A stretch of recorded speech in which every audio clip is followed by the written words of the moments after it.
Have you ever looked at somebody else's behavior and thought, what is wrong with them? Maybe it was a teenager shouting in public, a care worker losing their patience, or a parent scrolling on their phone while their child cried. Today's episode is about judgment, why we do it, what it costs us, and how to replace it with something far more powerful: curiosity. If you are caring for someone else, whether paid or unpaid, and no matter how many hours you do it, did you realise that you may be missing out on thousands of pounds of discounts for things that you may use every day? The Able to Care podcast is proud to be sponsored by the UK's #1 carers card. Started by two best friends who recognise that carers deserve better and are 100% committed to helping to change the lives of all carers and bringing them together as a strong community. Carers Card UK provides support, recognition and rewards. It offers reassurance by providing an ID card that helps access emergency information when needed, while also unlocking discounts, a wellbeing hub, a carers circle tool and a community through their app. All of this for less than the price of a box of chocolates a year. There are discounts on gym membership, days out, electrical goods, clothing and even glasses. Let others know you care while taking a little care of yourself with an ID card you can be proud of.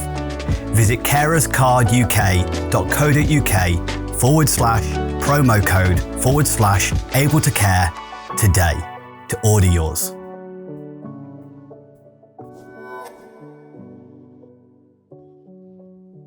Hello and welcome back to the Able to Care podcast. I'm your host, Andy Baker.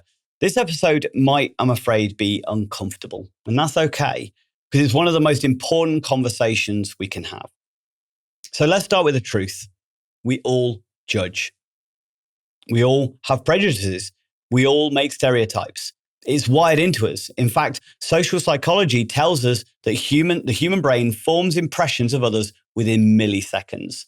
It's a survival mechanism. Categorize quickly to avoid danger. But in caregiving, education, support work, that instinct can go from useful to harmful very quickly. And we should all be mindful of it anyway in a day-to-day practice, because when we judge someone, we stop seeing them. We reduce them to a label, and once we've labeled someone, we filter everything they do through that particular lens. There's a phrase I love, which is, we judge others on their actions, but ourselves on our intentions. And sometimes the way that we judge moral events is sometimes based on an element of chance.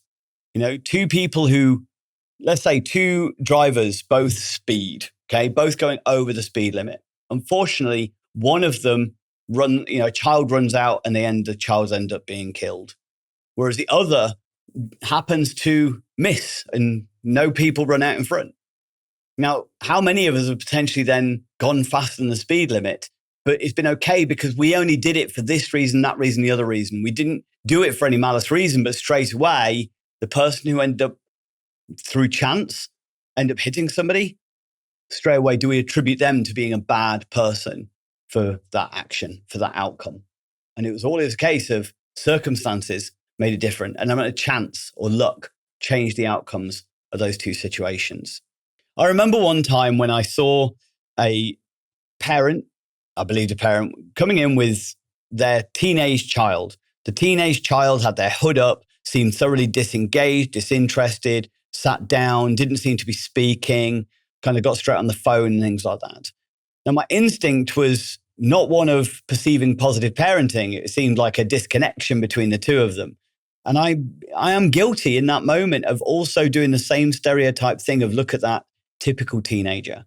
The hood being up and things like that meant they came across in a kind of a dismissive, uncaring, selfish, disengaged, potentially slightly threatening way.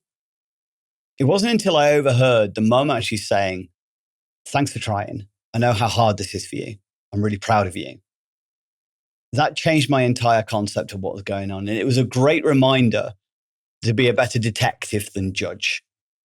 Because in that moment, obviously I'd put this label as typical teenager or thuggy teenager or whatever it was. But for all I know, based on that statement, something was going on deeper than I realized.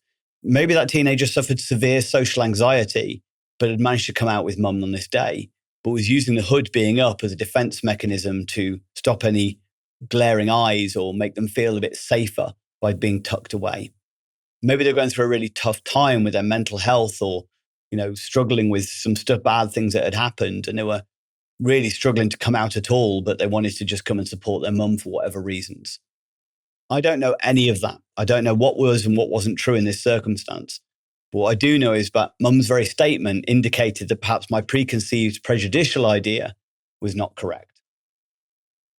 So let's explore some of the psychology, some of the judgment traps that we can all be guilty of falling into and where it comes from. So there is one theory which is called fundamental attribution error. And fundamental attribution error is a psychology concept that we attribute others' actions to their character or their personality, but our own are down to our circumstances or to social environmental factors. So we attribute somebody else to being, well, he's rude, but whereas we go, well, I was tired on that day. The reason that they cut somebody off in traffic is because they're an arrogant so-and-so who doesn't care about the people on the roads. The reason I cut somebody off in traffic is because I panicked and I was in the wrong lane and I just didn't realize where I was going and I thought I had more space. It's very easy to attribute the behaviors to others to who they are and make excuses for ourselves. It's because of what was going on. And this is a prime example that leads us to judgment of others. There is another element to this, which is also, once we've done that, they form a confirmation bias that falls into that process. So once we create that label, so let's say that person who cut us off was driving a particular vehicle type, for instance. Then we start to notice every time that same vehicle type cuts us off. And suddenly we then start labeling all people who drive that vehicle in the same way.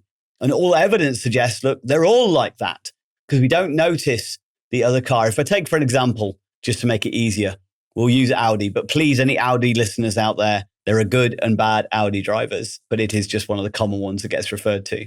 So if I got cut off by an Audi driver, and then next time I get cut off by a driver, and then I notice it happens to be an Audi again, I'm suddenly going to start to notice more when it is an Audi than when it isn't. Even though there are other vehicle types that do cut me off, I'm going to potentially not notice them as much. So I'm more likely to notice the Audi driver. And because of that, then I start labeling and creating stereotypes that all Audi drivers are ... fill in the blank, whatever kind of that person creates in their head at that time. It means we then seek evidence to confirm what we already believe. This is perfectly normal, and it's a human nature because thinking or getting confirmation of what we already think is so much easier and causes less kind of discomfort. I teach this to my trainers all the time. It's so much easier when you have a group of students who all agree with you rather than a student who doesn't.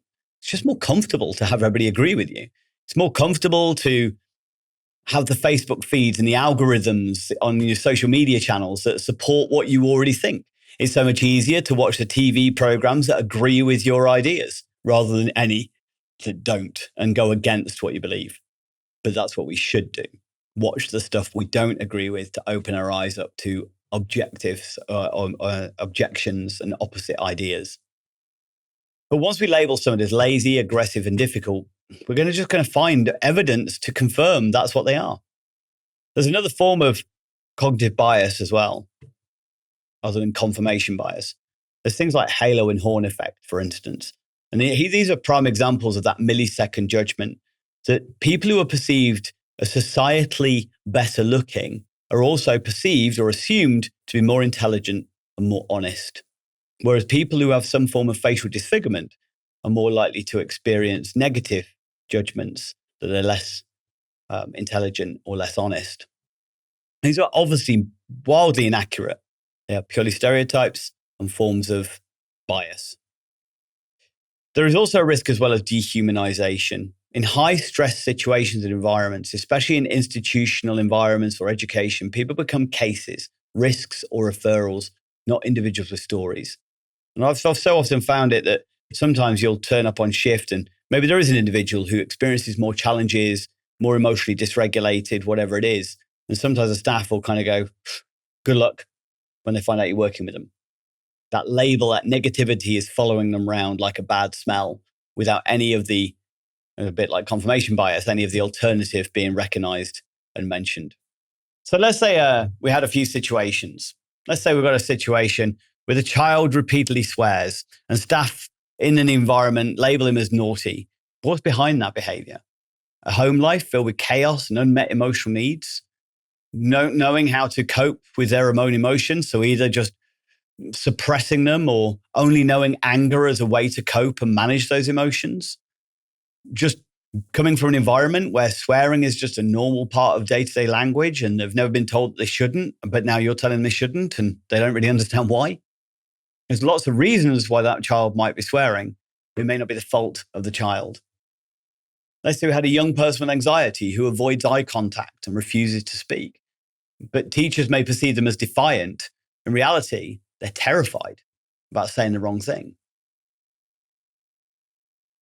So frustrating with some of the situations that I've come across where, some children are so terrified of getting in trouble because they need to ask to go to the toilet, and the anxiety of being turned down and being restricted that actually affects how much they then drink because they're scared of needing the toilet as a result of that. Let's say we've got an individual, a man who lashes out at his staff. His behavior record grows, but no one asks why he panics around loud noises until someone finds out he's undiagnosed with a particular condition like sensory processing disorder. But people were too busy judging his bad behavior rather than understanding where his challenges and difficulties were.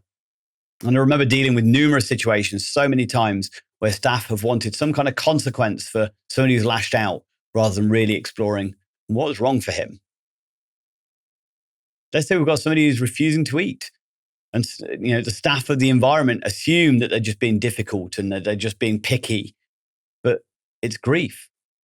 Maybe they're struggling to eat because they're going through a serious state. Their mental well-being is so low that their alarm bell, their fight or flight is kicked in, which means that the rest and digest are not working. If I'm seriously anxious, I don't tend to eat much food. So it's anxiety rather than just being picky. So what can we do? How can we improve and reduce the chances of us falling into this judgment trap? How can we slow it down, even if we can't get rid of it completely? Well, first is we notice the narrative. Ask yourself, what story am I telling myself about this person? What have I made up in my head? And what evidence do I have for this? So can we replace it with why they like that to, I wonder what's happened to them. I wonder what's going on for them. What's wrong for them? What might have happened to them? How are they feeling? What might have happened in the past? This shifts us over to that trauma-informed shift as well. It moves us from blame to understanding. Be mindful of your language as well. Words like manipulative, lazy, aggressive, attention-seeking. Try describing words instead.